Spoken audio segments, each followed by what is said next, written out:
তো যা হোক, এখন মুসলমান সেইভাবে তাই বলে আপনি ছুরি নিয়ে চলবেন, কাউকে ধাক্কা দিয়ে যাবেন তা না। বাতিলেরা যেন জানে যে এই লোকটা আসতেছে, এই লোকটার চরিত্র হলো দুর্বলদের জন্য সেবক, আর জুলুমবাজদের জন্য ইনি হলেন বাঘ।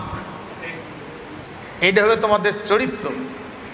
আর সেটা বাদ দিয়ে আজকে বাতিল আমাদেরকে বলে কোনো রাজনীতির কথা বলতে পারবো না। আরে রাজনীতির কথা বলতে পারবো না কেন? তোমরা যেটা করতেছ, আজকে সেই কথা বললে তোমাদের যায়। তোমাদের নেতারা বলে যে অমুককে সেজদা করতে হবে, তারপরে আপনাকে বলছিলেন নোংরা যে জামাতের ইমাম মুয়াজ্জিনের পিছনে নামাজ পড়া যাবে না, তা তো তোড়ে পাশত যাবে। তাহলে নামাজ ফজর থেকে জোহর পর্যন্ত মানুষ বিভিন্ন কাজে ব্যস্ত থাকবে। আবার আমরা যে আল্লাহর পক্ষে এক, এটা আজান হওয়ার সাথেই জোহরের সময় সমস্ত কাজ বাদ দিয়ে আসিয়ে আমরা এক হয়ে শুধু নামাজ নয়, এর মাঝখানে কোনোখানে অনিসলামিক কাজ হচ্ছে নাকি সেটা পর্যন্ত আলোচনা করা হবে। এবং সেটা রাস্তাঘাট থেকে শুরু করে কোনো জায়গায় দুর্নীতি, চাঁদা কোনো কিছু হচ্ছে নাকি, ফজরের নামাজের পর জোহর পর্যন্ত কর্মব্যস্ত থাকি, আবার আসি একত্রিত হয়ে। যদি কোথাও কোনো সমস্যা থাকে, নামাজের পরে কিছু লোক যেটুকুন লাগে প্রয়োজনে সবাই সেইখানে গিয়ে আবার মোকাবিলায় লিপ্ত হবে। হাজিরাটা এই জন্য অনেক হাজিরার কারণ, তার মধ্যে এটা একটা। তাই বলে এইটাই তা বলবো না, ব্যক্তি কারণ আছে। তাহলে জোহরের নামাজ পর্যন্ত যারা যে কাজে ব্যস্ত আসলো, কোথাও ইসলাম বিদ্বেষী মানবতা বিরোধী কোনো কাজ হচ্ছে নাকি সেটা মসজিদে আসিয়ে আবার আলোচনা হবে। আবার জোহর থেকে আসরের সময় হাজিরি দিয়ে গিয়ে নামাজ শুধু পড়বে না, নামাজ পড়ার মধ্য দিয়ে ওরা যে কোথাও কোনো সমস্যা আছে নাকি সেটা আবার আলোচনা হবে। এই জন্য ইমাম হবে মেম্বার, ইমাম হবে চেয়ারম্যান, ইমাম হবে এমপি, ইমাম হলো মন্ত্রী। আমরা নামের ইমাম, বদলি ইমাম, যেটা বারবার বলছিলাম আমি। একজন এমপি যখন নামাজ পড়াবে, একজন মেম্বার যখন নামাজ পড়াবে, একজন চেয়ারম্যান যখন নামাজ পড়াবে, ওসি সাহেব, ডিসি সাহেব, এসপি সাহেব, টিওনো সাহেব নামাজ পড়াবে, নামাজের মধ্য দিয়া সবাই শুনবে অমুকখানে এই সমস্যাটা হয়েছে, অমুকখানে চান্দা নিছে, অমুকখানে এটা হয়েছে, অমুকখানে রাস্তাঘাটের সমস্যা হয়েছে, অমুক বাড়িতে সমস্যা হয়েছে, অমুক দোকানে চুরি, এই মানে যত সমস্যা অনইসলামিক সেগুলি আলোচনা হবে। সেটা ডাইরেক্ট ইমাম সাহেবকে আসিয়ে কোনো সমস্যা থাকলে সেটা বলবে, না থাকলে নামাজ পড়ে আবার চলে যাবে। এইভাবে 24 ঘন্টা 5 বার হাজিরে দিয়ে গোটা সমাজের অবস্থা সেটা মসজিদের মধ্যে আলোচনা হবে। এটা হলো নামাজ। সেই জন্য আসল ইমাম থাকা লাগবে। এখন আমাকে যদি বিচার দেন যে হুজুর অমুকখানে যে সন্ত্রাসী কারবার হয়েছে এটা কি করা যায়, তা আমারে তো পাওয়ার নেই। দাউদ দিয়ে গোটাল শরীরে দাউদ চুলকে আর কয় যে আমার মলম যদি নেন আর যদি মাখেন জীবনে দাউদ থাকবেন না, গোটাল শরীরে দাউদ। তা আমার অবস্থা তো তাই। আমার মসজিদের কমিটি, ভুল বুঝবেন না, এই মসজিদ মানে মসজিদের কমিটি, মসজিদের মুক্তাদি, মসজিদের ইমাম মুয়াজ্জিনও যে হুমকি দেয়, জুতের চাইতে খারাপ ব্যবহার করে, বুঝছেন না? আহারে দুনিয়া, কত জায়গায় একজন লোক রাখছে, ওই লোকটাকে দিয়ে পায়খানা পেশাব সাফ করায়, ওই লোকটাকে দিয়ে মসজিদ পরিষ্কার করায়, ওই লোকটাকে দিয়ে আজান দেয়, ওই লোকটাকে দিয়ে নামাজও পড়ে। মসজিদের সভাপতি হবে মসজিদের ইমাম। ভুল বুঝবেন না, এটা আবার রিপোর্ট কাই উল্টে করে দেন না, আমার মসজিদের সভাপতি কেপি যাবে। মসজিদের সভাপতি, সভাপতি মানে কি? সবার প্রতি। তার সভাপতি হলে আরেকজন কর্মচারী রাখছে ইমামকে। কর্মচারীর পিছনে তো নামাজ হয় না। প্রয়োজন শরীর খারাপ সেটা আলাদা কথা, কোনো মেম্বার উপস্থিত থাকিয়ে যাবার শরীরটা খারাপ, তুই নামাজটা পড়াও। সেটা রাসূল সাল্লাল্লাহু আলাইহি সাল্লামের সময়ও নবীজি যখন শেষ দিকে আসছেন জীবনের, আর দেরি নাই, সেই সময় উঠেন আবার পড়ি যান, উঠেন আবার পড়ি যান। আম্মা জান আয়েশা রাদিয়াল্লাহু আনহাকে বলছিলেন, আয়েশা তোমার আব্বাকে বলো নামাজ পড়াইতে। রাসূল সাল্লাল্লাহু আলাইহি সাল্লাম অনুমতি দিয়েছেন, তখনও দুনিয়া ছিলেন কিন্তু শারীরিক যোগ্যতা হারাই গেছেন। এরকম কোনো সমস্যা সেটা আলাদা কথা। আর সেটা হলে নামাজ পড়াবে মুয়াজ্জিন। মুয়াজ্জিন সামান্য খালি মুয়াজ্জিন তো সেক্রেটারি, ইমাম সাহেবের কেরানি, ইমাম সাহেবের। এখন মুয়াজ্জিন এমন মুয়াজ্জিন তুই ওর তো কোনো পাওয়ারই নেই, পাওয়ার তো দূরের কথা। সেই জন্য আসল ইমাম সামনের দিকে সেট করার টাইম সামনে আসছে, আসল ইমাম। তাই বলে ভুল বুঝবেন যে আমি কি করি খামো, আমার করি খাওয়ার কোনো এটি মসজিদত ইনকাম করি খাওয়া লাগবে নাকি, অন্য কাজ করি খামো, আমি মুক্তাদি হব, বুঝছেন না? কিন্তু আসল ইমাম সেট না করতে পারলে তাহলে আজীবন শয়তান বদমাইশেরা বলি বেড়াবে। মসজিদে কোনো রাজনীতির আলোচনা চলবে না, রাজনীতির আলোচনা মসজিদে চলবে না। মসজিদে না চলবে তোমার কেলাবত যা চলবে, বুঝছেন না? মসজিদে যারা আসে তারা হলো মুসল্লি, মসজিদে যারা আসে তারা কি মুসল্লি। কুত্তের আরবি জানেন?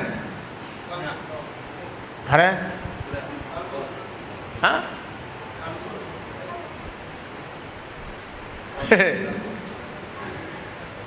কুত্তের এক বচনের আরবি বহু বচন হলে কেলাবুন,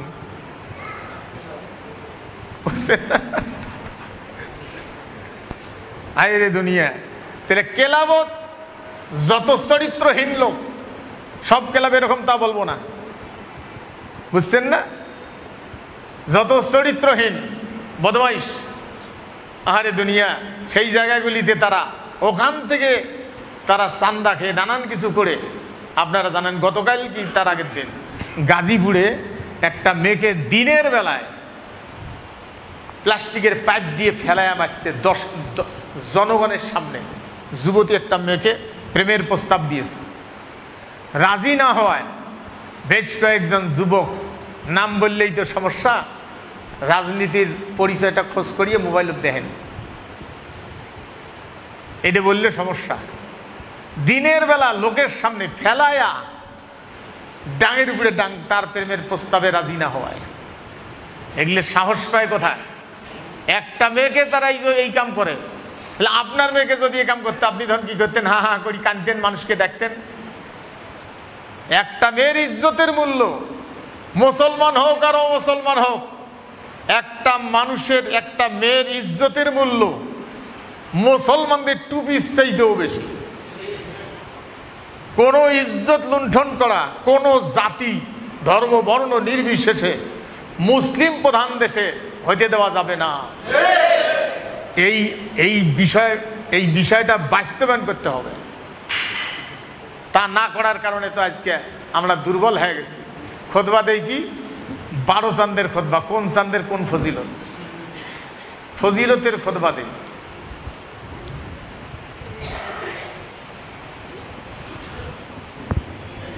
আল্লাহু আকবার, আল্লাহু আকবার,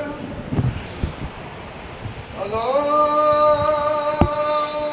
আকবার, আল্লাহু আকবার। আশহাদু আল্লা ইলাহা ইল্লাল্লাহ,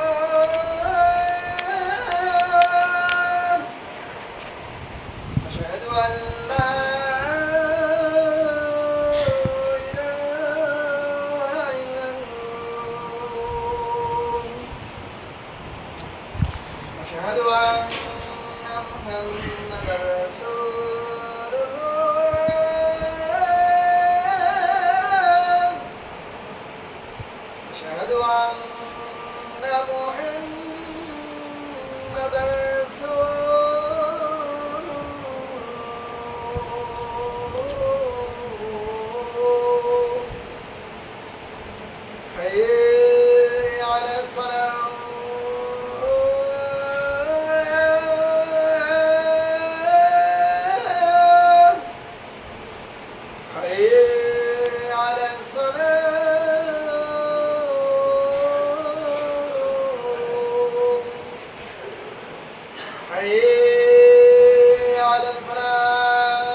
সাউন্ড কি ভালো লাগবে? আল্লাহুম্মা সাল্লি আলা সাইয়্যিদিনা মাওলানা মুহাম্মদ ওয়া আলা আলি সাইয়্যিদিনা।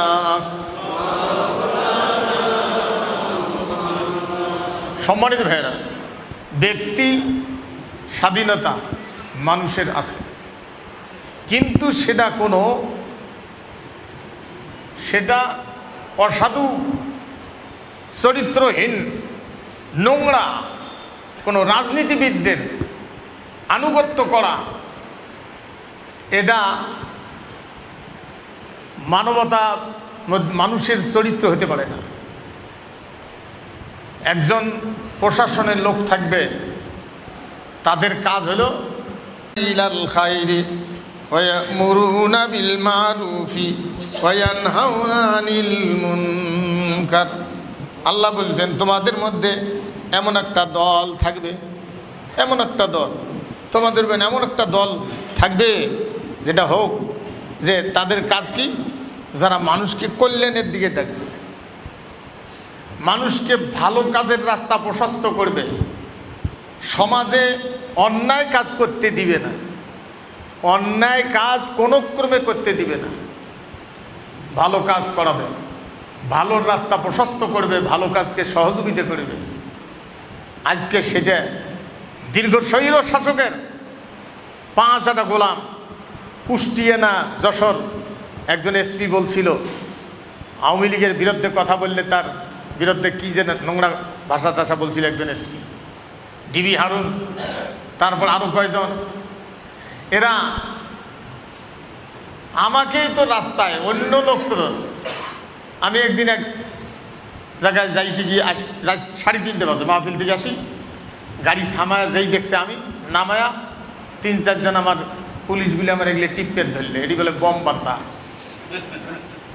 তা যদিও খারাপ লাগতেছে, আমার তো রাত জায়গা শরীর, তো পুলিশের হাত একটু আরামও লাগতেছে, কিন্তু আমার পাশা ডাইরেক্ট বাতাস বেড়াইতেছে, কোনো ভেজাল নেই, বুঝছেন না? এটা বলে বম বান্ধা। আরেকদিন এক বক্তাকে ফোন করলাম, কি মাহফিল কোথায় করলি?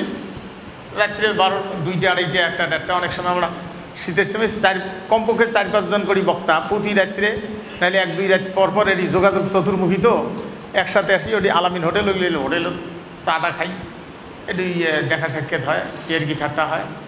এরকম কিছু স্পট আছে নাটোরের মধ্যে, ওই বিসমিল্লা হোটেল ওটা আছে। তা এখানে এক বক্তা ফোন করলাম, কিরে করে ওয়াজ করলি? বলে ভাই 3-4 দিন থেকে যাওয়ার পাইনি। কেন? বলে পুলিশ মাহফিল থেকে আসতে গিয়ে রাত্রে গভীর রাতে আমাকে চেক করতে গিয়ে মাহফিল থেকে আসার সময় আমার জাঙ্গির ভিতরে হাত দিয়ে ও 2টিও টিভি দিছে। হাসলেন আপনারা, তখন তো আল্লাহ ছাড়া কেউ নেই। কথাটা কত বড় নোংরা। বলে ওটা ভুলি গেছে, আমি আর হাঁটফের পাই না, মাহফিল যাওয়া দূরের কথা, জোরে কথা বললেই ব্যথা লাগে। কি অবস্থা ছিল, নোংরা। দীর্ঘ 17 বছরের 16-15 বছরের স্বৈর শাসকের নির্যাতনের শিকার হয়ে ছোট ছোট বাচ্চাদের, যারা তাদের বিরুদ্ধে কথা বলতে পারেনি,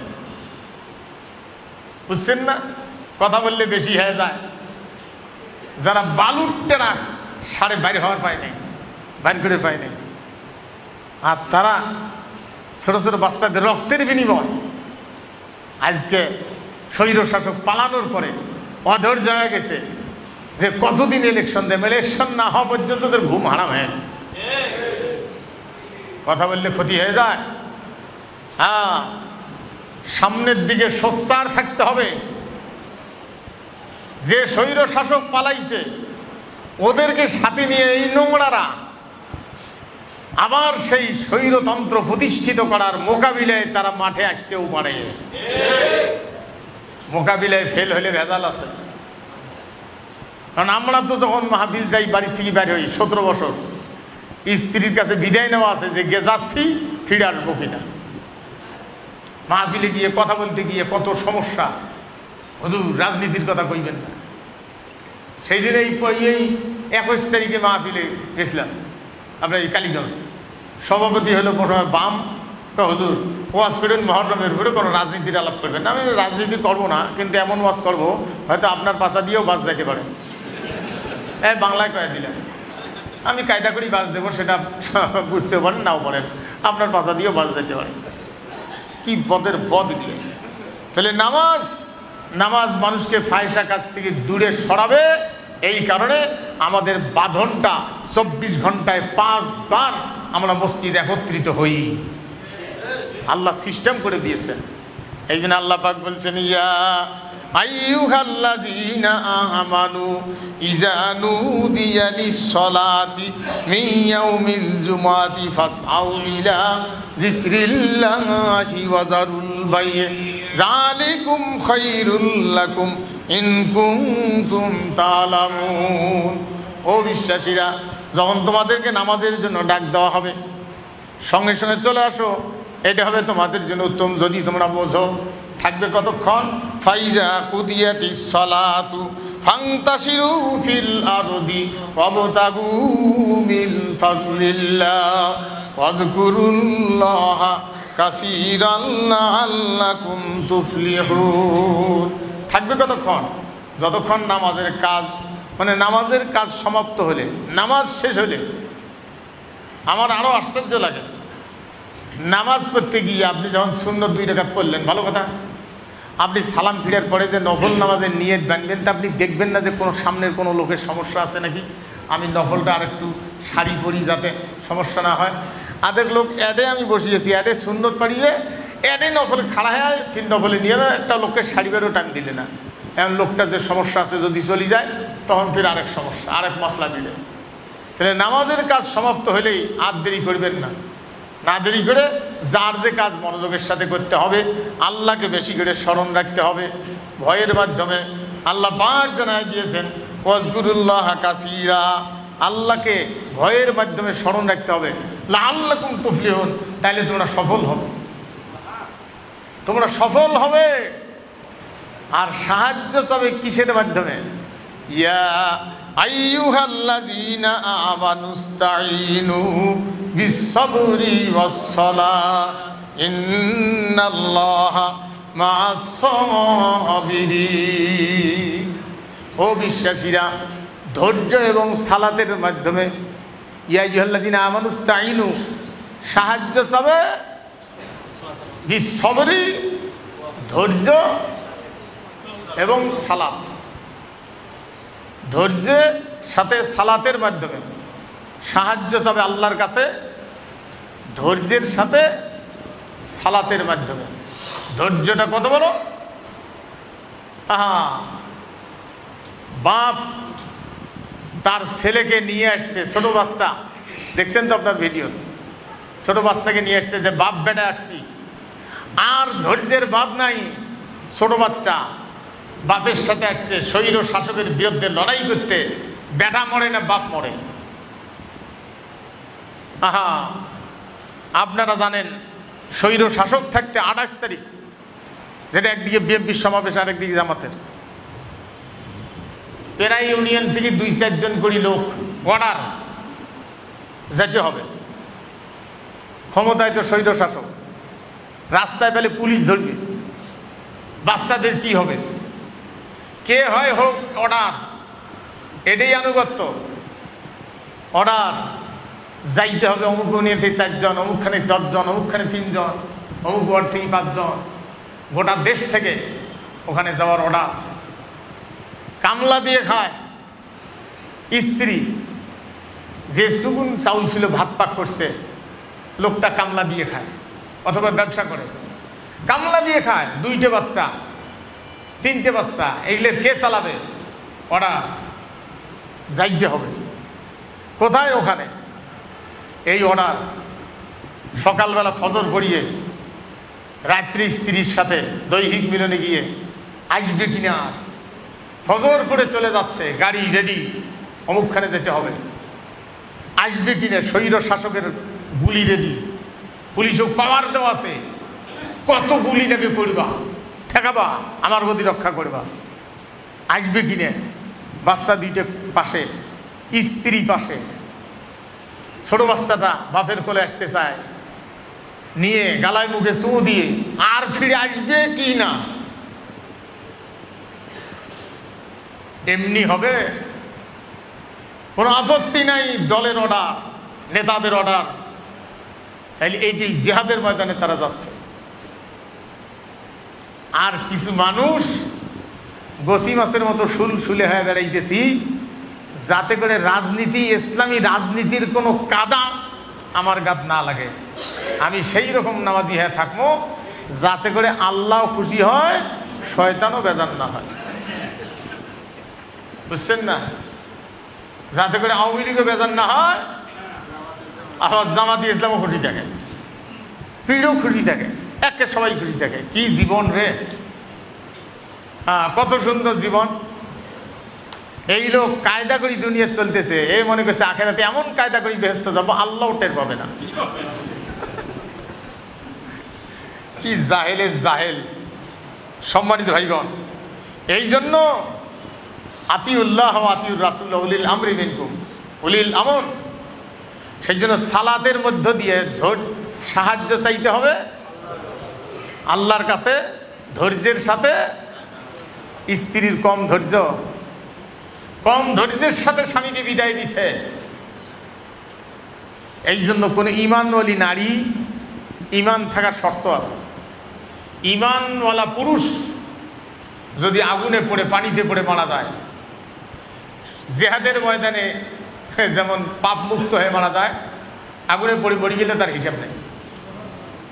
ঈমানওয়ালা পুরুষ, ঈমানওয়ালী নারী সন্তান প্রসব করতে গিয়ে যদি মারা যায়, সেও শহীদি মর্তবা পাবে, হিসাব নাই। কিন্তু শর্ত হতে হবে ঈমান। ঈমানের সাথে, ধৈর্যের সাথে আল্লাহর কাছে সাহায্য চাইতে হবে নামাজের মধ্য দিয়ে। আল্লাহ পাক বলছেন, ইন্নাল্লাহা মা'আস সাবিরিন, ইন্নাল্লাহা মা'আস সাবিরিন। নিশ্চয় আল্লাহ কার সাথে আছেন? ধৈর্যশীলদের সাথে আছেন। আর এই দুনিয়া, সম্মানিত ভাইজান, দিনে অপরাধে বাপ চলে যায়, মা চলে যায়, ইসলামী আদর্শের পক্ষের নেতারা, মতিউর রহমান নিজামী সাহেব শেষ কথা যেটা বলছেন, ওরা যা বলছিল সেটা হলো যে আমি চলে যাচ্ছি, কিন্তু তোমাদের কাছে আদেশ হলো এই রাস্তায় তোমরা ধৈর্যের সাথে চলবা, কোনো বিশৃঙ্খলা করবে না। কোনো বিশৃঙ্খলা করে নাই। ওরা মনে করছে যে সাইদি সেবক আগের দিন মারলে, 14 তারিখ মারলে 15 আগস্টে ওরা হরহাঙ্গামা করবে, মারামারি করবে, বিশ্বক দেখাইবে, এরা সন্ত্রাসী দল না। গোটা পৃথিবী যার জন্য কাঁদছে, ধৈর্যের সাথে আরে তার জানাজা পর্যন্ত করতে, মানে ঢাকায় করবে, তার নিজস্ব লোক মারি ফেলছে। মুসলমান খারাপ হলে কত বড় খারাপ হতে পারে, বুঝছেন না? হ্যাঁ, সেই রক্তের বদলা মিথ্যা যারা বিচারক, তোমাদের রেহাই নাই। একটা তো ধরছে ফিরে, যে হ্যাঁ প্রধান বিচারপতি ছিল না? হ্যাঁ, প্রধান বিচারপতি ছিল না? ও মিথ্যা বিচারের রায়, তারপরে আরো তত্ত্বাবধায়ক সরকার বাতিল করা, আরো কিছু এলা ধরাটা খাইছি নাই। হ্যাঁ, একটা করে অন্যায়ের প্রতিশোধ না হওয়া পর্যন্ত ইলেকশনের কোনো খবর হতে দেওয়া যাবে না।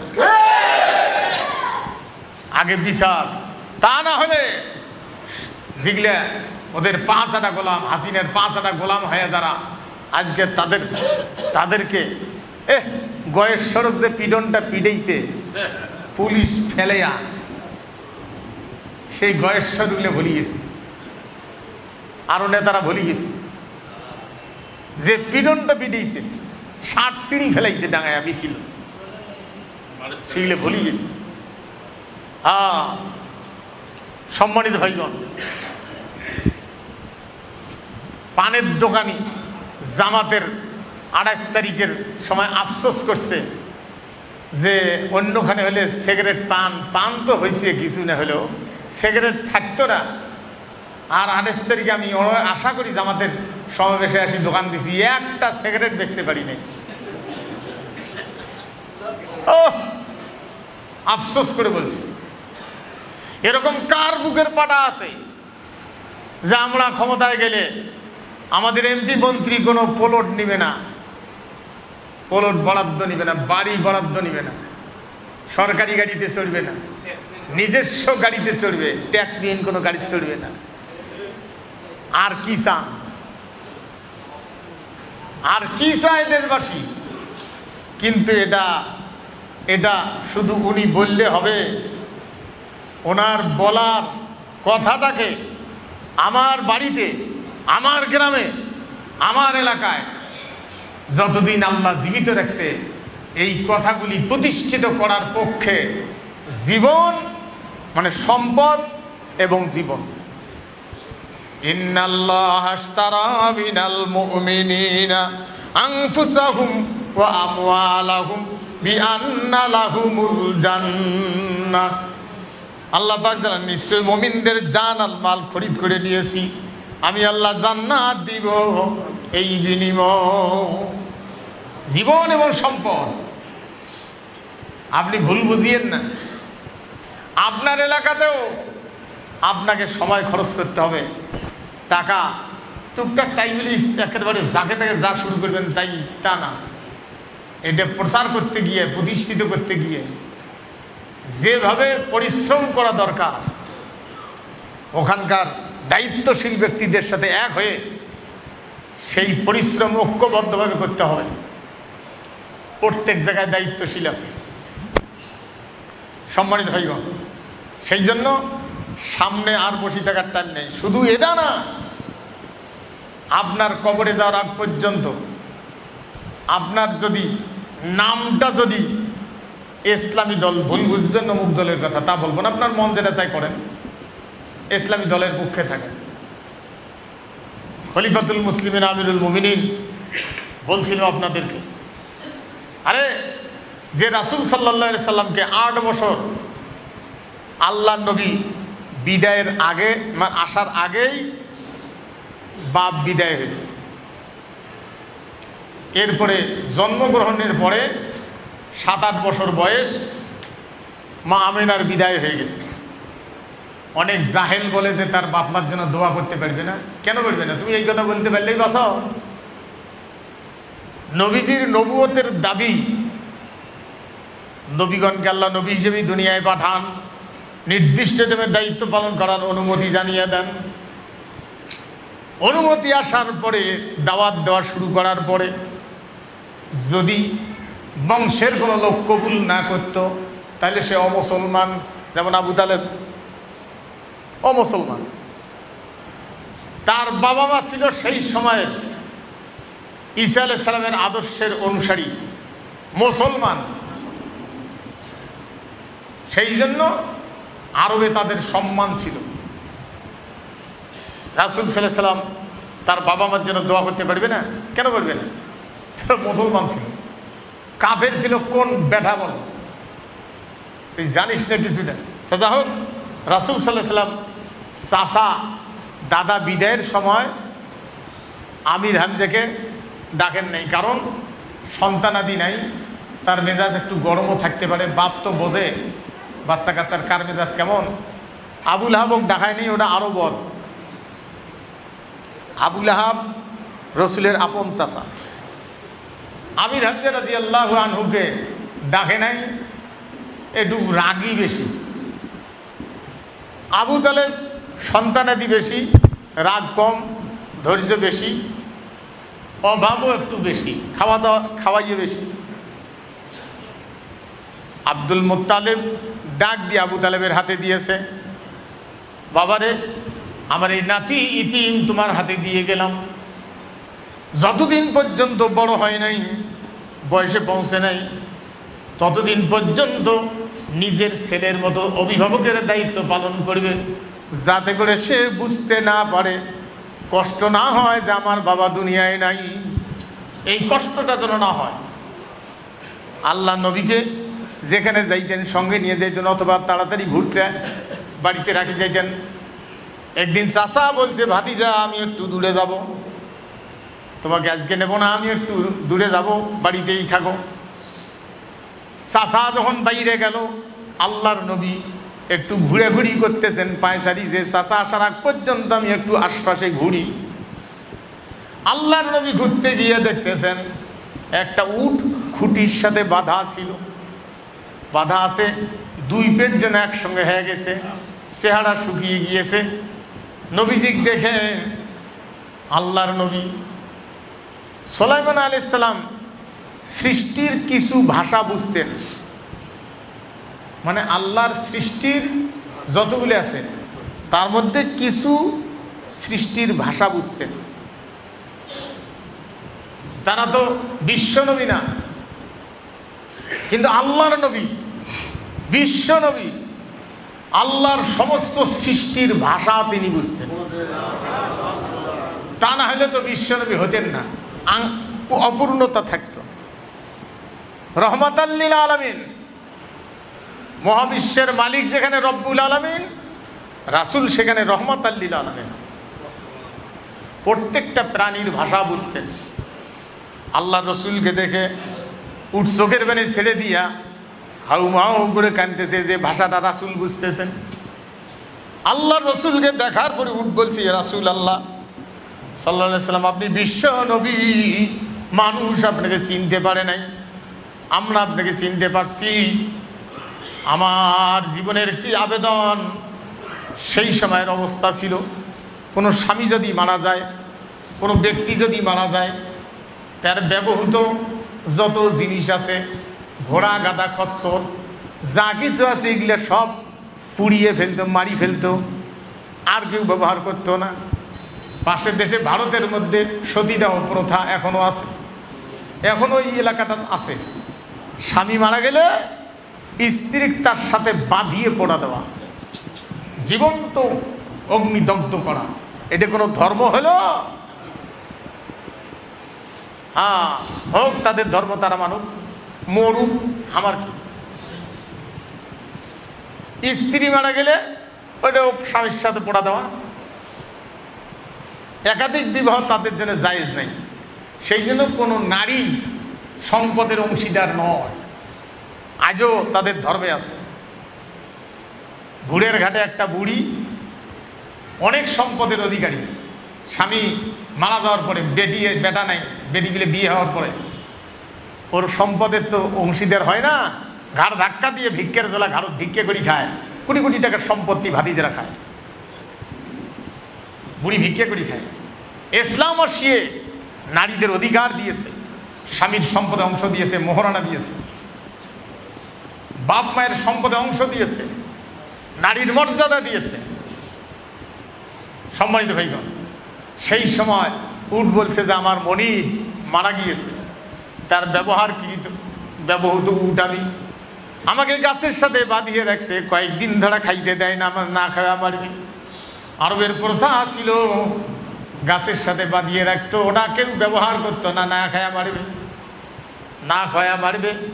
উট বলছে, ইয়া রাসূলুল্লাহ সাল্লাল্লাহু আলাইহি সাল্লাম, আপনি বিশ্বনবী, আমাকে ক্ষুধার তাড়নায় কলিজা শুকিয়ে গিয়েছে, পেট শুকিয়ে গিয়েছে, পিপাসার তাড়নায় কলিজা শুকিয়ে গেছে, আমাকে যদি এক গ্লাস পানি, একটু পানি আর একটু খাদ্য দিতেন, আমার এই কঠিন কষ্ট, ক্ষুধা আর পিপাসার যন্ত্রণা আমার নিবারণ হতো। আল্লাহর নবী শোনার পরে বুঝতে পারিয়ে, ভাষা বুঝিয়ে বিশ্বনবী দৌড়ে গিয়ে কিছু ঘাস নিয়ে আসছেন আর একটু পানি পাত্রে করে নিয়ে আসিয়ে উটের সামনে যখন দিছেন, উট একটু কষ্ট করে এগিয়ে যাচ্ছে। বাড়িওয়ালা ছেলে দৌড় দেখা মাত্র দৌড়ে এসে আল্লাহ রসুলকে ধাক্কা দিয়ে থাপড়ায় মাটিতে ফেলাই দিয়েছে, আর ঘাসগুলি ছুঁড়ে ফেলাই দিয়ে, পানিগুলি ফেলাই দিয়া রাগ হয়ে বলছে, আমার বাপের ব্যবহারকৃত উট, ব্যবহৃত উট আমরা এখানে না খাওয়া মারব, কোন অধিকারে তুমি কি কারণে এখানে পানি খাদ্য দিলা? এই কথা বলে রসুলকে ধাক্কা দিয়ে মাটিতে ফেলাই দিয়া পানির পাত্রটি পানিগুলি ফেলাই দিয়ে ঘাসগুলি ছুঁড়ে ফেলাই দিয়ে বাড়ি নিয়ে যাচ্ছে। আল্লাহ নবী জমিন থেকে উঠলেন, বাড়িওয়ালা ছেড়ে বাড়িতে ঢুকেছে। উঠ চোখের পানে ছেড়ে দিয়ে বলছে, ইয়া রাসূলুল্লাহ সাল্লাল্লাহু আলাইহি সাল্লাম, আপনি আমার জন্য অপমান হবেন, এটা যদি জানতাম, বুঝতে পারতাম, আমি আপনার কাছে আবেদন, ঘাস আর পানির জন্য আপনার কাছে আবেদন করতাম না। ইয়া রাসূলুল্লাহ সাল্লাল্লাহু আলাইহি সাল্লাম, আপনি আমারে মাফ করে দেন। আল্লাহ রসুলের কাছে মাফ চায়। আল্লাহ রসুল বলছেন, উঠরে, আমার কাছে কেন মাফ চাও? সে তো আমাকে ধাক্কা দিয়েছে, তুমি তো কোনো অপরাধ করো নাই।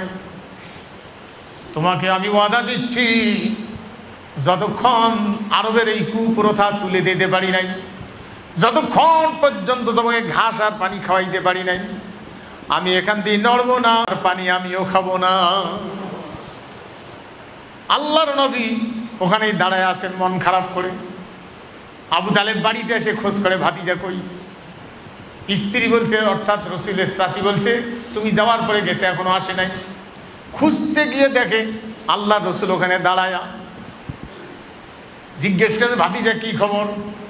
রাসূল যখন বিস্তারিত কথা বললেন যে, উঠকে আমি পানি পান করাইতে গেছিলাম, এই যে শুকনা না খেয়ে হাড্ডি হয়ে গেছে, পানি আর ঘাস নিয়ে আসছি খাওয়ানোর জন্য, বাড়িওয়ালার ছেলে আমাকে ধাক্কা দিয়ে জমিনে ফেলাই দিছে, আমি এই জন্য দাঁড়িয়ে আছি। চাচা, আমি ওয়াদা করতেছি, যতক্ষণ পর্যন্ত ওয়াদা করেছি, যতক্ষণ পর্যন্ত উঠকে আমি খাওয়াইতে পারি নাই, পানি পান করাইতে পারি নাই, ততক্ষণ আমি এই জায়গা থেকে নড়ব না, দুনিয়ার কোনো খাদ্য খাবো না।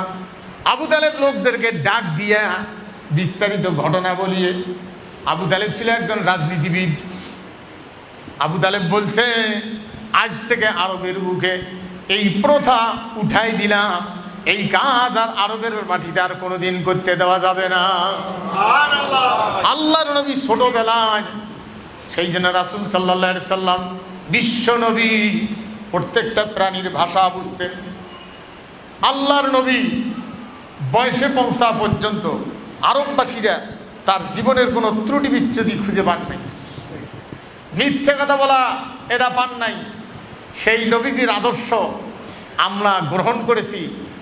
আমাদের জীবনে ত্রুটি বিচ্যুতি থাকতে পারে, পা পিছলি কিছু হতে পারে, কিন্তু সেই নবীর আদর্শ বাদ দিয়ে আর একজনের আদর্শ গ্রহণ করে আপনি নামাজ পড়বেন। সেই জন্য যারা নামাজ কালাম পড়ে, কোরআনী আদর্শ মানে না, অন্য আদর্শের পার্টি যারা করে, এদের অবস্থা কি? এক মন পেশাব বা পেশাবযুক্ত পানি, এটা দিয়ে যদি কেউ কাপড় সাবান দিয়ে ধোয়, কাপড় পরিষ্কার হবে কিন্তু পবিত্র হবে না। এই জন্য যারা কোরআনী আদর্শ মানে, নামাজ কালাম পড়ে, এই লোকগুলি পরিষ্কার এবং পবিত্র। আর যারা কোরআনী আদর্শের বিরোধী, যতই নামাজ কালাম পড়ুক, এরা পরিষ্কার কিন্তু পবিত্র না। অপবিত্র লোকদের মুখ থেকে তো অপবিত্র কথাই বাইর হবে। সম্মানিত ভাইগণ, এই জন্য আল্লাহ পাক জানাই দিয়েছেন, আল্লাযীনা ইউকিমুনাস সালাহ, নামাজ। আজকেও বাম দলের নেতারা যারা কোরআনী আদর্শ মানতে চাও না, তোমাদের জীবনে অনেকের নামাজ নাই, অনেকের থাকতে পারে, কিন্তু নামাজের আদর্শ তাদের দলের ভিতরে নেই, দলীয় কোনো নীতিমালা নেই। নামাজ পড়তে হবে, নামাজ। সেই জন্য নামাজ কায়েম করতে হবে। ইসলামের 4টা বিল আগে পাশ করা লাগবে সংসদে, 4টা বিল আগে পাশ করবে। আল্লাযীনা ইম্মাক্কান্নাহুম ফিল আরদ আকামুস সালাহ, জমিনে 4টা বিল আগে পাশ করবে। 1 নম্বর হলো নামাজ, নামাজের বিল পাশ করবে। নামাজ ছাড়া হবে না। এখন বলতে পারেন অমুসলিম, সৌদি আরবে তো অমুসলিম আছে, অমুসলিমেরা তাদের জায়গায় যাবে, কিন্তু নামাজ বাদ দিয়ে ঘুরি বেড়াইতে পারবে না। না মুসলমান নামাজ পড়ে, অমুসলিম তাদের জায়গায় থাকবে, তাদের গির্জাখানায় ইবাদতখানায় যাবে, কিন্তু ঘুরে বেড়াইতে পারবে না। নামাজের টাইমে কোনো বাজার ঘাট চলবে না, কারণ নামাজ আজান হওয়ার পরে নামাজ হওয়া পর্যন্ত রাষ্ট্রীয় আইনে, আল্লাহর আইনে ব্যবসা হারাম, কেনাও হারাম, বেচাও হারাম। এটা রাষ্ট্রীয় আইনে সেটা প্রতিষ্ঠিত করতে হবে। নামাজের আজান হওয়ার পরে নামাজ হওয়া পর্যন্ত কেনাও হারাম, গোটা দেশে বেচাও হারাম। হারাম, কেনা বেচা হারামের টাইম ওটা। নামাজ পড়া যেমন হালাল হারাম আছে, হারাম সময় নামাজ পড়া যাবে না। সম্মানিত ভাইগণ, এইরকম কেনা বেচারও হারাম হালালের টাইম আছে। আজকে এত বড় কথা বলতে পারে, তাহলে নামাজ, রাসূল সাল্লাল্লাহু আলাইহি সাল্লাম নামাজের ইমামতি করতেন। ইমামতি করতে গিয়ে রাষ্ট্রীয় দায়িত্বে বাইরে গেলে, যেটা আমরা অন্য সময় আলোচনায় ছিলাম, যে বেলাল আজান দিত আর আব্দুল্লাহ ইবনে উম্মে মাকতুম নামাজ পড়াইতেন, অন্ধ মানুষ, রাসূলের অনুপস্থিতিতে। আর রাসূল উপস্থিত থাকলে বেলাল রাদিয়াল্লাহু আনহু আজান দিতেন, আর আব্দুল্লাহ ইবনে উম্মে মাকতুম অন্ধ সাহাবী ইকামত দিতেন, রাসূল নামাজ পড়াইতেন। সম্মানিত ভাইগণ, অন্যায় কাজ প্রতিহত করার জন্য, ন্যায় প্রতিষ্ঠিত করার জন্য আসছে ইসলাম দুনিয়া। আজ সেই ইসলামকে দাবড়ায় চুপ করে রাখে কোন মহিলা, কি আরাম পাইছে। নর্তকী হাজার হাজার মানুষের কাছে দেহ ব্যবসা করত, সেই মমতাজ নর্তকী গান গাইত। সংসদ একটা পবিত্র জায়গা, সেইখানে গান গাইত। আজকে তোর গান নিয়ে গেল কই? রাসূল সাল্লাল্লাহু আলাইহি ওয়াসাল্লাম মক্কার এই পরিবেশটা দেখিয়ে একদিন খুব মন খারাপ, মানে মন একটু খুব খারাপ তা বলা যাবে না, নবী তো মানুষ, তো মনে একটু ব্যথা। আল্লাহ রসুল এই ব্যথা নিয়ে একটু অবস্থায় আছেন বা মুনাজাত করতেছেন মক্কি জীবনে। রসুলের একটু মনটা খারাপ হতে পারে না, মানুষ তো। আল্লাহর পাক ওই মুহূর্তে এই সূরাটি নাজিল করছেন, সূরা আলাম নাশরাহ লাক, ইনশিয়া আলাম নাশরাহ লাকা সাদরাক। হে রাসূল, মন খারাপ করে বসিয়েছেন কেন? আলাম নাশরাহ লাকা সাদরাক, আমি কি তোমার বক্ষ, আল্লাহ বলছেন তোমার কল্যাণে, আল্লাহ পাক বলছেন আমি কি প্রশস্ত করে দেই নাই? আমি কি বক্ষ প্রশস্ত করে দেই নাই? আপনি মন খারাপ করে বসিয়েছেন কেন? বক্ষ প্রশস্ত মানে হাজার হাজার মানুষ ইসলাম বিদ্বেষী, আবু জেহেলের 5 গোলাম, গোটা আরব বিশ্বে, গোটা আরবে, সেই সমাজে আল্লাহর রসুল ইসলামের দাওয়াত দেওয়া, এটা কম কলিজার কথা? ছোট কলিজা, ছোট কলিজা? আরে ত্যাগ কারে কয়? ছাত্র জীবনে ইসলামের পক্ষে থাকতে গিয়ে এর নাম কৌশল। ওই যে বলছিলাম যে আল্লাহর রসুল জোহরের নামাজ পড়ার পরে মসজিদের ভিতরে সাহাবায়ে কেরামগণকে 2টা দল বানাই দিয়ে যুদ্ধের প্রশিক্ষণ দিয়েছেন মসজিদে নববীর ভিতরে।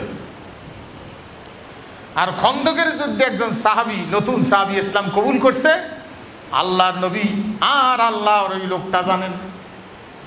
আল্লাহ নবীর কাছে আসিয়ে বলছিল, নবীজি 25 দিন হইতে যাচ্ছে, আমি কি এমন কিছু করতে পারি, আপনি যদি অনুমতি দেন, 2 দলকে এমন কথা বলবো যাতে করে 2 দলের ভিতরে ফাটল সৃষ্টি হয়, কাফেরেরা মক্কার দিকে পালাইতে তাল না পায়, কেউ যেন কাউকে বিশ্বাস না করে, আর এমন কথা বলবো।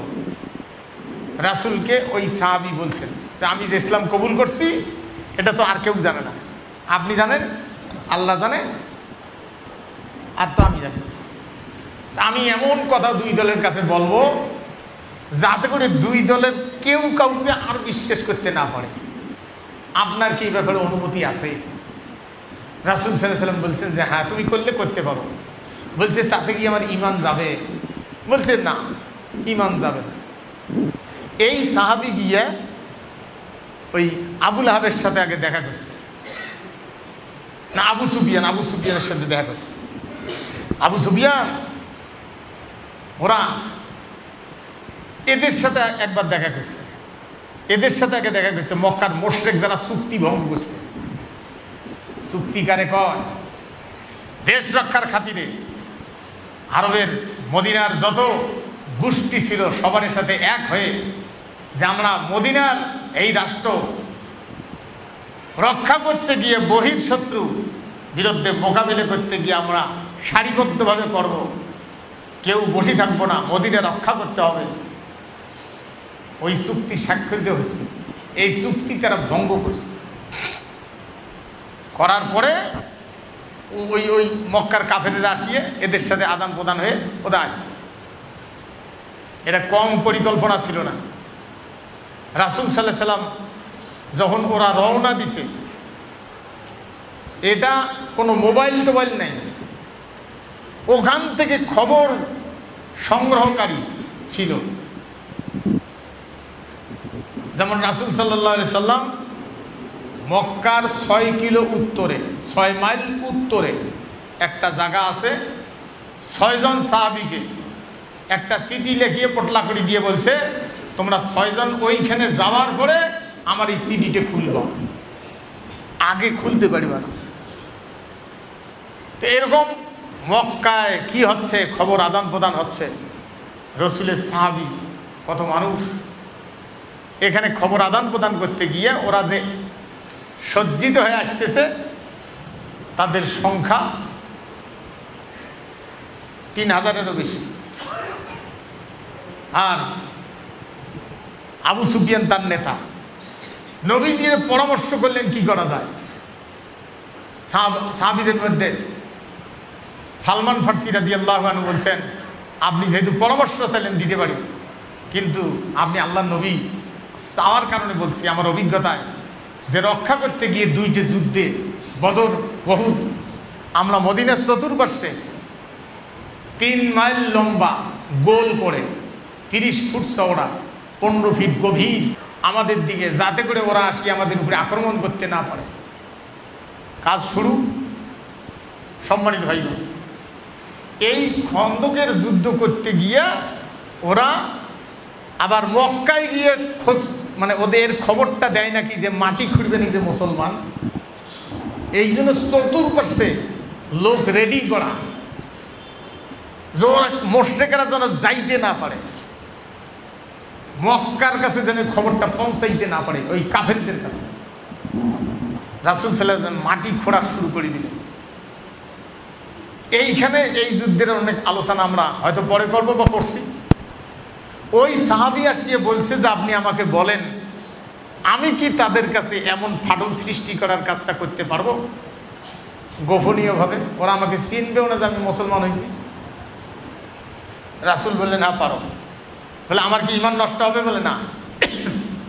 এদের কাছে মুশরিকদের কাছে গিয়ে বলছে ওরা যুদ্ধ করে না, এই জন্য ওরা যদি যুদ্ধ করে পালিয়ে যায় তোমাদের অবস্থা কি হবে?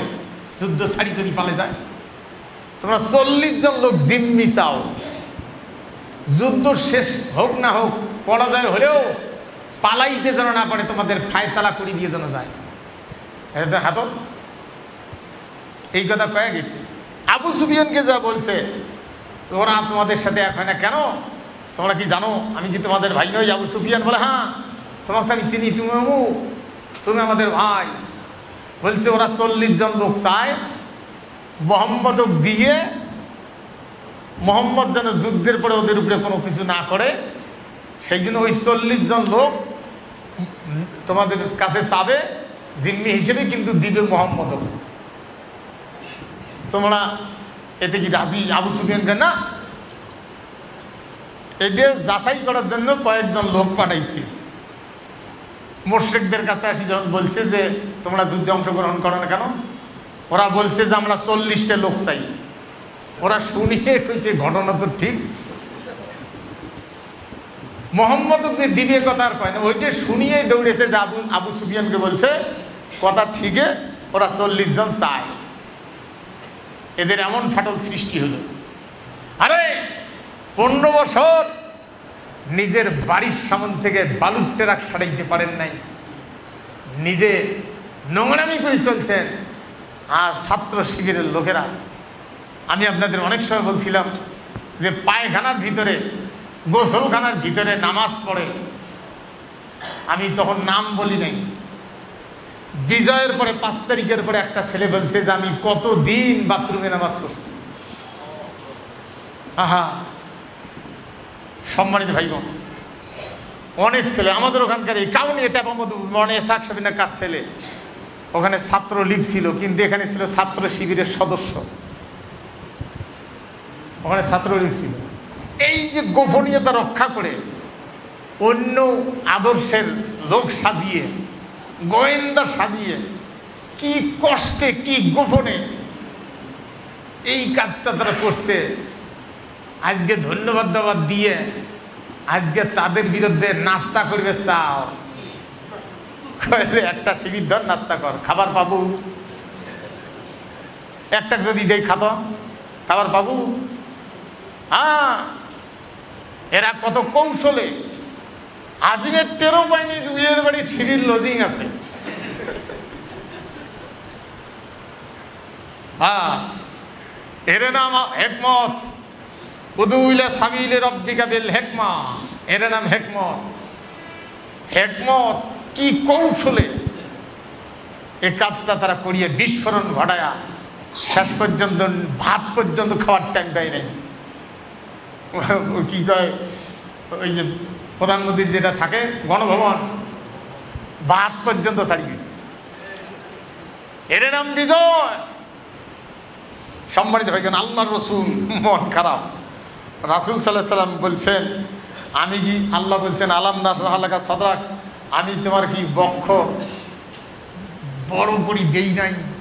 সাহসের সাথে, মানুষের সাথে, হিম্মতে বলিয়ান হয়ে কথা বলার বক্ষ কি আমি প্রসারিত করি দেই নাই? আপনি মন খারাপ করছেন কেন? ঝিমিয়ে বসিয়েছেন কেন? যেটা আমরা অন্যদিন বলছিলাম যে রসুল জ্বরের ঠেলায়, মানে জিবরাইল আলাইহিস সালাম আসছে রসুলের কাছে আসমান জমিন সমান চেহারা নিয়ে, এত বড়, এটা দেখিয়ে রসুলের কাঁপতে কাঁপতে বাড়িতে বলছে, খাদিজা কম্বল দিয়ে ঢাকি ধরি, চাপি ধরো, খালি ঢাকি ধরো নয়, চাপি ধরো, মানে উপরে চাপো। আর আল্লাহ ডাক দিছেন, ও নবী, আপনার কম্বলের ভিতরে সুতি থাকার জন্য দুনিয়াতে পাঠাছি। ইয়া আইয়ুহাল মুদ্দাসসির, ওই কম্বলের ভিতরে সুতি থাকা অবস্থায় সূরাটা নাজিল করে বলছে, হে রসুল, ইয়া আইয়ুহাল মুদ্দাসসির, আপনাকে কম্বলের ভিতরে সুতি থাকার জন্য পাঠাইছি।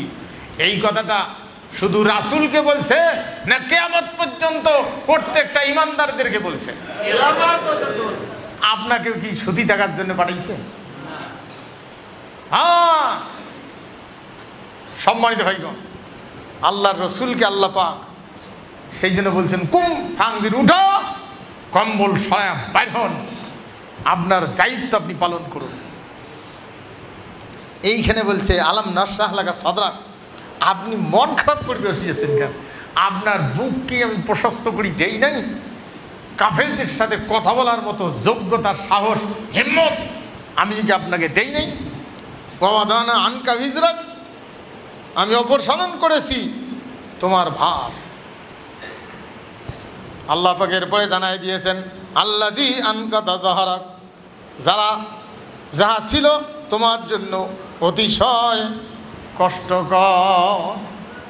কষ্টকর, সে ভার কি ছড়াই দেই নাই? আমি আপনাকে কথা বলার সাহস দিয়েছি, যোগ্যতা দিয়েছি।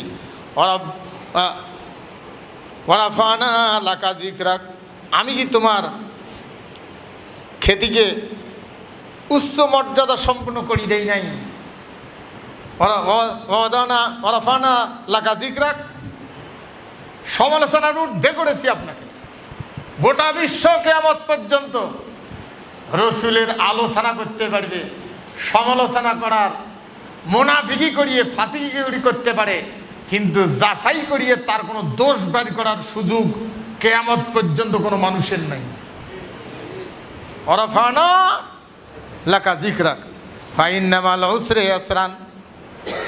আপনাকে জানতে হবে, আপনাকে আমি আল্লাহ বলে দিচ্ছি, কষ্টের সঙ্গেই শান্তি আছে। কষ্টের সঙ্গে কি আছে? শান্তি আছে। কষ্টের পরেই সুখ। ইন্না মাল উসরি ইসরা, অবশ্যই কষ্টের সঙ্গেই শান্তি আছে। তার মানে কষ্টের পরেই কি আছে?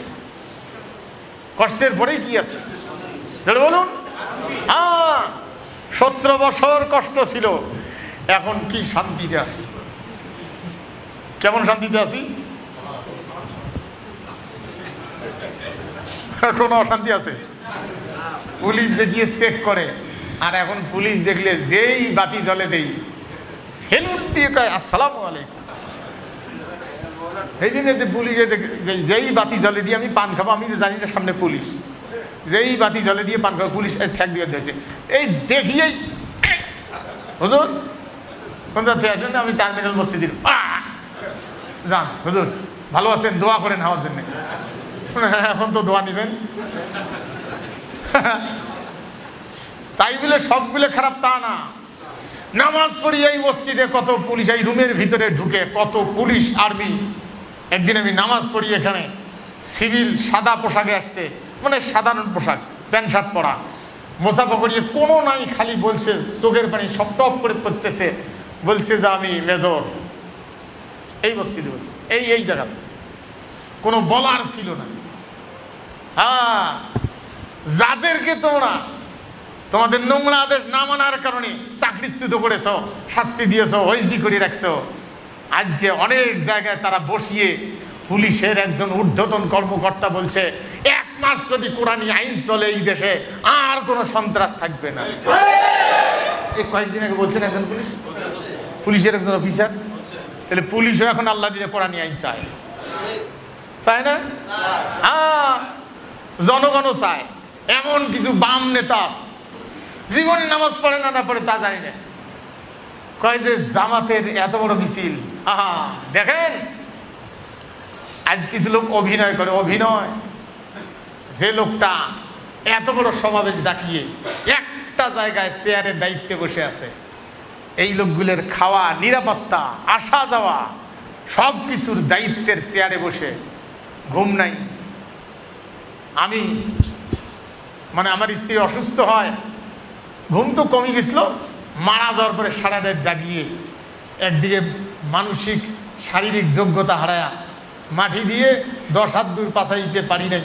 আমার পাউটাও সব কেন নড়বে দেখছে, আমার ওয়েট সচ্ছে না, আমার শরীর ভিজে যাচ্ছে, চোখ অন্ধকার দেখতেছি, এখনও কষ্ট হয়। স্ত্রী তো খেয়াল হলে কষ্ট হয়। তো যা হোক, সেই লোকটা খালি সালাম দিদি গিয়ে পড়ি গেল। তোমরা মনে করছো অভিনয় করে দিয়ে একজন অভিনয় করেছিল, অভিনয় করে অভিনয়। তাকে আরামের জায়গা ছিল, স্টেজের পিছনে আরামের জায়গা ছিল, আরাম করেন নেই যে না আমার আরাম করা যাবে না, এতগুলো লোককে সামলাইতে গিয়ে চেয়ারে বসেছিল। পর তারপরে আপনারা তো দেখছেন, ধরতে গিয়ে বলছে ডাক্তার এটি লাগিয়ে দিছে প্রেশার মেশিন, বলছে কথা বলবেন না। সরো, কথা কেন বলবো না, আমার মৃত্যু 1 সেকেন্ড আগে হবে না। এত বড় নেতা, যিনি একজন কর্মী, তার একজন রোকন শাহ আলম ভাই, খুব ভালো লাগছিল, এখানে জুমার নামাজ পড়তো। এখানেই বাড়ি, মমিনপুরে বাড়ি, আমি তো জানতাম না, শুনছিলাম যদিকে বাড়ি, এখানেই বাড়ি গেছে টেক্সটাইলে, কিন্তু জন্মবাড়ি মমিনপুর। কর্মীর বাড়ি পাবনায় আসছিল, সেখানে একজন কর্মী, আরো কোথায় কোথায় যারা মারা গেছে ওখানে তাদের জিয়ারত করার জন্য আসছে। আর বাম পার্টি যারা করো, তোমরা মরলে পুলিশের ডাঙ্গা জেলখানাত পৌঁছলে, মেডিকেলত পৌঁছলে, তোমাদের নেতা একটা টাকা দিবে রাখে না। এর নাম ইসলাম। হেলিকপ্টার ভাড়া করিয়ে ভাড়া নেওয়ার জন্য জিয়ারতের জন্য আসছিল। কি সৌভাগ্য! সম্মানিত ভাইগণ, আজকে সেই নেতার সমালোচনা করো, যোগ্যতা দেখাও। যত জায়গায় এই যে প্লেন অ্যাক্সিডেন্ট, ফাইটার বিমান, এটা অ্যাক্সিডেন্ট, এটা রেজেক্টেড বিমান, যেটা এর আগে রেজেক্টেড হয়ে গেছে, আর চালা যাবে না। একটা পাইলট 1 বছর আগে বিবাহ করছে, তাকে কত শিক্ষা দেওয়া। সে বলছে বারবার যে আমার ঘিয়ের উপরে উঠতেছে না, ইংরেজিতে বলছে কথাটা, আমার ঘিয়ের উপরে উঠতেছে না, আমার ঘিয়ের উপরে উঠতেছে না। এই বারবার ওই যে ইয়েতে কন্ট্রোল রুমে ফোন করতেছে, আর ধারামগুড়ি লাগিয়ে বলল লক্ষ টাকা ঘোষণা করছে, এমডে সিনায় ফ্রি চিকিৎসার ব্যবস্থা করছে, এবং রক্ত দেওয়ার জন্য কর্মী বাহিনী শিবির টিভি যা আছে সবগুলো ডাক্তারেরা পরীক্ষা করার জন্য বলছে, পরীক্ষা করে রক্ত নিতে গিয়ে বলছে আমরা অন্য দলের ছেলেদের রক্তের মধ্যে জীবাণু পাই, নেশার জীবাণু পাই, নানান কিছু পাই, শিবিরের ছেলের রক্ত কতদিন নিচ্ছি, আজকেও নিচ্ছি, আমরা তাদের রক্তের ভিতরে একটা নেশার জীবাণু খুঁজে পাই নাই। হ্যাঁ, তার বিরুদ্ধে বদনাম গাও। আগামী দিন আল্লাহ তৌফিক দিলে, আজ হোক কাল হোক, এরা নেতৃত্বের চেয়ারে যাবেই, আল্লাহ তৌফিক দিলে কোরআন সংবিধান হবে। কিন্তু আপনাদের সহযোগিতার দরকার আছে। আপনারা মন কিছু নেবেন না। আমি বলছিলাম এর মাঝে একটু সমস্যার কারণে আবার মানে বলি নেই, কিন্তু প্রথম দিন বলছিলাম 5 তারিখ কবে আসবে, কী বার হবে এটা? আগস্টের 5 তারিখ কী বার হবে? মঙ্গলবার। তাহলে আগস্টের 5 তারিখে আপনার এলাকায় করবেন। আগস্টের 5 তারিখের পরে যে শুক্রবার আসবে, 1 মুঠ খেজুর হলেও তবারক হিসেবে নিয়ে আসবেন। আমাদের শুকরিয়া, আনন্দ এবং মিষ্টি মুখ করতে হবে এই মসজিদে। আর আমি বলছিলাম ইলেকশনের জন্য টাকার দরকার আছে। আমি সময় হলে 2 লক্ষ টাকা দেওয়ার আপনাদেরকে নিয়ে ওয়াদা করছি, রেডি রাখবেন। আমি যদি সেদিন 2 লক্ষ টাকা না দেন, যেদিন চাবো পরের শুক্রবারেই দিতে হবে। যদি না দেন তাহলে আমি চাকরি ছাড়বো না, মানে চাকরি তো নয়, ইমামতি ছাড়বো না, কিন্তু ওই শুক্রবার নামাজ পড়বার নাই, খোদবা টোদবা দিয়ে অতি দাঁড়িয়ে থাকি, বেলা লোক দিয়ে নামাজ পড়ে। সোজা আলাপ যেটা, টাকা রেডি করবেন। এইখান দিয়ে 2 লক্ষ টাকা দিতে হবে ইলেকশনের জন্য। যদি কেউ মনে করেন মসজিদে তোমার বাবার তাগত আছে, মসজিদ তোমার বাবার নয়, এটা কোরআনের কথা এখানে চলবে। কোরআন মসজিদ থেকে সংসদ পর্যন্ত নিয়ে যাওয়ার যত কাজ, যত দায়িত্ব, টাকা পয়সা সব মুক্তাদিরা, মুসলমানের ইমানদারেরা বহন করবে। তোমার জ্বালা পোড়া হয় কোথায়? কোনো কথা বলা যাবে না। সুন্নত পড়েন, ওয়া আখিরু দাওয়ানা আলহামদুলিল্লাহি রাব্বিল আলামিন। আর শালমের জন্য দোয়া করেন।